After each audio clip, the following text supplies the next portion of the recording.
Bonjour à tous et bienvenue à Catch Club. On se retrouve pour le résultat de Raw du 18 janvier 2021 et on s'est fait chier hier soir. Bon, j'exagère peut-être un petit peu, mais à 2 semaines du Royal Rumble, hier soir ça manquait d'excitation. Le show démarre avec une vidéo en hommage à Martin Luther King, car bien entendu hier c'était la journée Martin Luther King aux États-Unis. Puis on a le droit à une promo préenregistrée de Randy Orton. Randy Orton qui se trouve apparemment dans un ring, dans une salle très sombre, et Randy Orton a un masque qui cache son visage suite à la boule de feu qu'il a reçue la semaine dernière de la part d'Alexa Bliss. Et là nous avons eu le droit à un long speech de la part de Randy Orton, environ 10 minutes, où Orton nous a parlé de haine et de compassion. Orton nous a dit qu'il y a quelques semaines il a fait preuve de compassion alors qu'il ne savait même pas qu'il en était capable, et derrière voilà ce qui lui arrive, voilà sa récompense. Donc il porte ce masque pour se protéger, mais également pour protéger les gens de l'horreur qu'il a subie. Mais pourtant Orton dit qu'il n'en veut pas à Alexa Bliss, il en veut à The Fiend, et justement il a envoyé The Fiend en enfer il y a quelques semaines. Selon Orton, il n'y a aucun doute, c'est The Fiend qui est responsable pour tout ça, ce n'est pas Alexa Bliss qui est simplement un messager. Et Orton nous explique que l'objectif de The Fiend, c'est de l'empêcher de remporter le Royal Rumble 2021. La Vipère nous dit que les autres catcheurs en coulisses ont adoré voir le visage de Randy Orton brûler, car ils se sont dit que ça fera un concurrent en moins au Royal Rumble. Mais Orton nous dit qu'il sera bien présent au Royal Rumble, et la douleur le motive. Il nous garantit qu'il va remporter le Rumble match, aller à WrestleMania, et derrière vous pourrez remercier The Fiend. Et le segment se termine avec Randy Orton qui allume une allumette, puis il souffle dessus. Et comme vous allez le voir dans cette vidéo, hier soir, l'angle entre Randy Orton, Alexa Bliss et The Fiend était le fil rouge de la soirée. Et donc en gros, on se retrouve avec un Randy Orton qui a le visage brûlé, donc derrière il met un masque pour se cacher et pour protéger les gens de cette vision d'horreur. Donc en gros, Randy Orton est en train de devenir Kane si je comprends bien. Ensuite, on nous montre des images de Ric Flair qui arrivait à l'arène un peu plus tôt, et il était accompagné par Lacey Evans. Charlie Caruso essaie de demander des explications à Ric Flair par rapport à ce qu'il s'est passé la semaine dernière et le fait qu'il ait trahi sa fille. Mais Lacey Evans ne laisse pas Ric Flair répondre, elle répond à sa place. Du coup, Charlie Caruso demande à Lacey Evans qu'est-ce qui se passe exactement entre eux.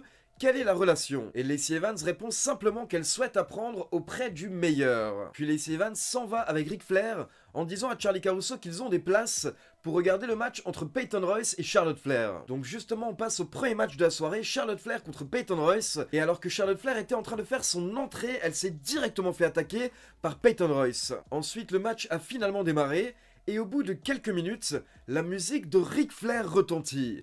Donc Ric Flair fait son entrée, et il est accompagné par Lacey Evans qui porte l'une des fameuses robes de Ric Flair. Donc ça a distrait Charlotte Flair pendant quelques secondes. Derrière, on a le droit à une pause publicitaire et après la pub, Ric Flair et Lacey Evans ne sont plus là. Ça permet à Charlotte Flair de se reconcentrer, de prendre le dessus. Et au final, elle porte sa prise de soumission, le figure 8, pour la victoire. Et d'ailleurs, après le match, Charlotte Flair ne souhaite pas lâcher prise, donc l'arbitre est obligé d'intervenir. Ensuite, on passe en coulisses et on retrouve les 4 membres du Hurt Business qui croisent Riddle. Riddle leur fait quelques remarques sur leur tenue, et rapidement les membres du Hurt Business s'énervent, et Bobby Lashley dit au reste du clan « je m'en occupe ». Donc derrière, Lashley se retrouve seul avec Riddle, et il lui écrase le pied. Et après la pub, on retrouve Riddle avec Grand Metalik et Lince Dorado, et Riddle garantit que malgré tout, il sera présent ce soir pour leur match 3 contre 3 face au Hurt Business. Ensuite, on enchaîne avec Xavier Woods contre Mace, le membre de Rétribution, et pour info, Kofi Kingston n'est toujours pas présent suite à sa blessure à la mâchoire.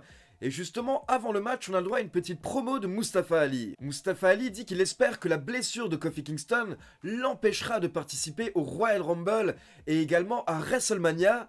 Comme ça, Kingston pourra comprendre ce que Ali a ressenti à l'époque. Et donc pour ceux qui ont une bonne mémoire, c'est un rappel par rapport à ce qui s'est passé il y a 2 ans, en 2019, quand Ali avait rejoint le roster principal du côté de SmackDown. Il devait recevoir un énorme push, mais malheureusement il s'est blessé, il a raté le Royal Rumble, WrestleMania, etc.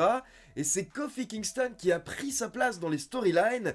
Et derrière, justement, ça avait mené au premier règne de Kofi Kingston en tant que champion WWE. Et on sent que le personnage de Ali n'a pas oublié tout ça, ça lui fait encore mal. Justement, avant le début du match, il faut savoir que Ali a confronté Xavier Woods dans le ring, mais Xavier Woods lui a mis un coup de poing. Derrière, on a eu le droit à un match d'environ 4 minutes, et vers la fin, les membres de Rétribution ont entouré le ring. Donc Xavier Woods ne savait plus où donner de la tête, et derrière, ça a permis à Mace de le surprendre avec son finisher pour la victoire.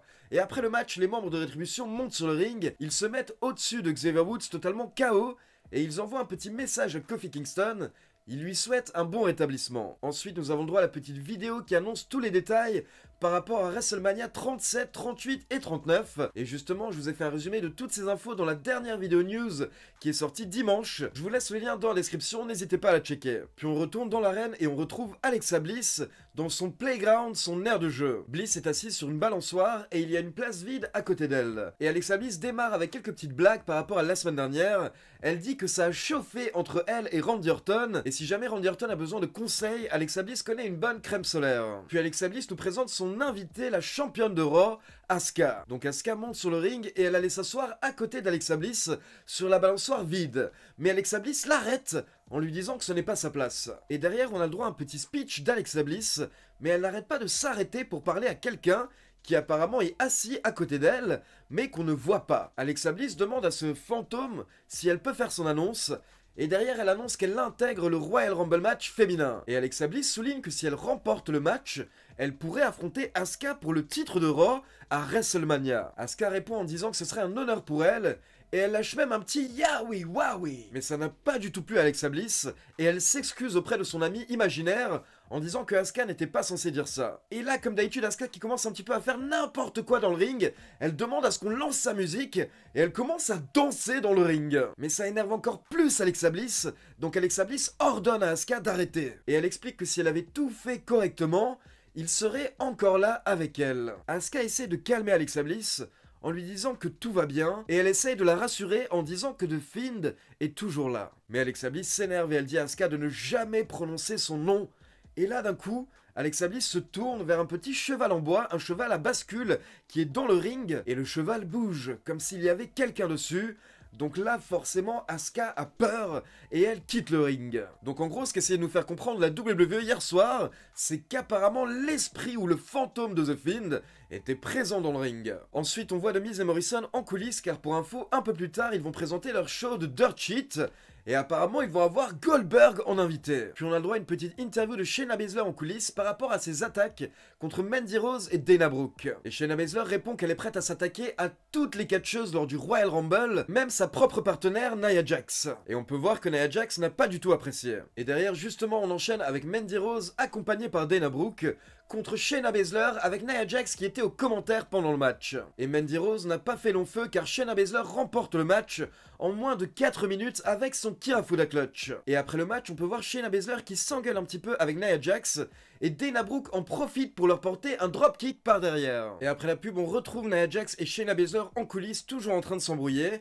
Et Charly Caruso intervient en disant qu'apparemment elles ne s'entendent plus du tout. Nia Jax et Shayna Baszler répondent qu'en effet elles ne s'entendent pas, mais elles ne se sont jamais entendues, mais ça ne les a pas empêchées d'être championnes par équipe. Shayna Baszler souligne que selon elle, Charlotte Flair et Asuka ne s'entendent pas non plus, donc Shayna Baszler pense que c'est peut-être le meilleur moment pour demander leur rematch pour les titres par équipe, et Nia Jax trouve que c'est une bonne idée. Puis nous avons droit à une petite interview de Charlotte Flair où elle nous explique que Lacey Evans utilise son père. Et Charlotte nous dit que Lacey Evans peut porter la robe de son père autant qu'elle veut, elle ne portera jamais sa couronne. Puis dans un autre coin des coulisses, on retrouve l'officiel Adam Pearce avec Ricochet. Adam Pearce explique à Ricochet que s'il remporte son match ce soir face à AJ Styles, ça pourrait grandement l'aider à obtenir une place dans le Royal Rumble match. Et justement, AJ Styles arrive et il se moque de Adam Pearce.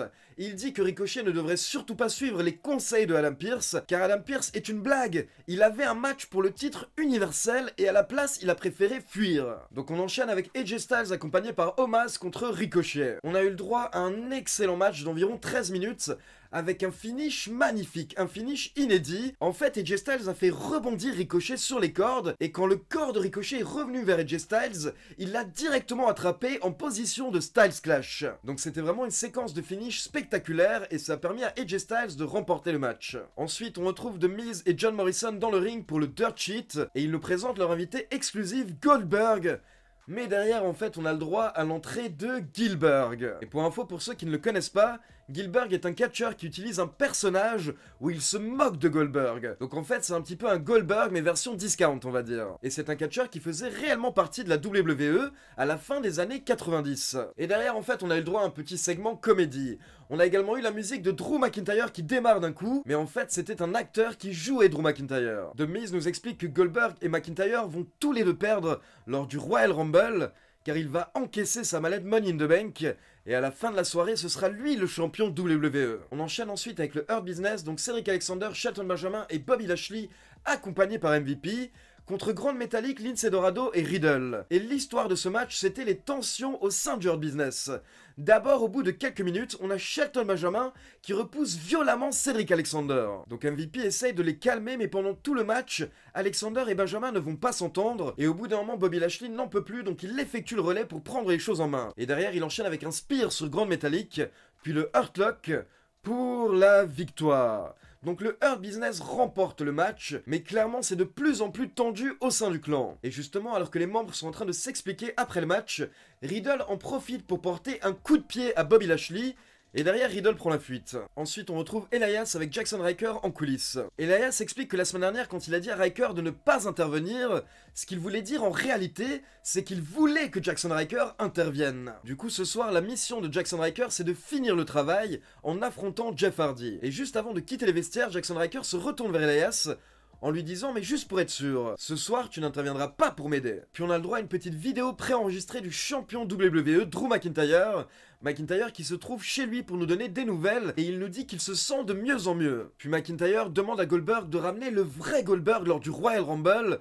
sinon Drew McIntyre le battra en 2 minutes. Et le champion termine en annonçant qu'il sera de retour lundi prochain lors de Raw. On enchaîne avec Jeff Hardy contre Jackson Ryker accompagné par Elias. Au bout d'environ 3 minutes, Jeff Hardy est en train de dominer, il monte sur la 3ème corde pour porter sa Swanton Bomb, mais là Elias le pousse sous les yeux de l'arbitre. Donc forcément l'arbitre disqualifie Jackson Ryker. Et derrière Ryker s'énerve un petit peu contre Elias en disant qu'il lui avait demandé de ne pas intervenir. Mais Elias dit qu'il avait mal compris, il pensait qu'en fait Ryker voulait qu'il intervienne. Puis Elias explique que de toute manière Jeff Hardy allait porter sa Swanton Bomb et personne ne se relève d'une Swanton Bomb. Mais Ryker dit que peut-être qu'il l'aurait pu. Et là on a Jeff Hardy qui intervient pour porter un kick à Elias, mais Hardy n'aurait pas dû car derrière il se fait détruire par Jackson Ryker qui prouve un petit peu qu'il peut tenir face à Hardy. On passe ensuite au main event de la soirée, Asuka contre Alexa Bliss. Et bien entendu, lors de ce match, il va se passer des choses bizarres. D'un coup, au bout de quelques minutes, les lumières s'éteignent, et là on a le droit à une métamorphose d'Alexa Bliss. On avait une Alexa Bliss plutôt gentille, plutôt colorée, en train de sourire, mais d'un coup, elle a d'autres vêtements, elle a un rouge à lèvres noir, et elle est toute sérieuse. Donc cette nouvelle Alexa Bliss continue le match face à Asuka, et elle avait beaucoup des mimiques, des réflexes de The Fiend. Mais vers la fin du match, Asuka était lancée. Elle a porté plusieurs gros kicks à Alexa Bliss, et on pensait que Asuka allait remporter le match, mais d'un coup, Alexa Bliss a attrapé Asuka, et elle lui a apporté le Sister Abigail pour la victoire. Et attention, après le match, Alexa Bliss fixe la caméra, on a le droit à quelques flashs. Et là, d'un coup, Alexa Bliss se retransforme, elle est à nouveau toute colorée et avec le sourire. Et le show se termine avec Alexa Bliss qui prononce les mots « Let me in » et on entend la voix de The Fiend. Donc voilà, c'est tout pour les résultats de Raw. Maintenant, comme d'habitude, c'est à vous, n'hésitez pas à me laisser vos avis dans les commentaires. Et comme d'habitude, n'oubliez pas de liker la vidéo, de vous abonner à la chaîne et de cliquer sur la petite cloche pour être informé de la sortie des prochaines vidéos. Ciao tout le monde!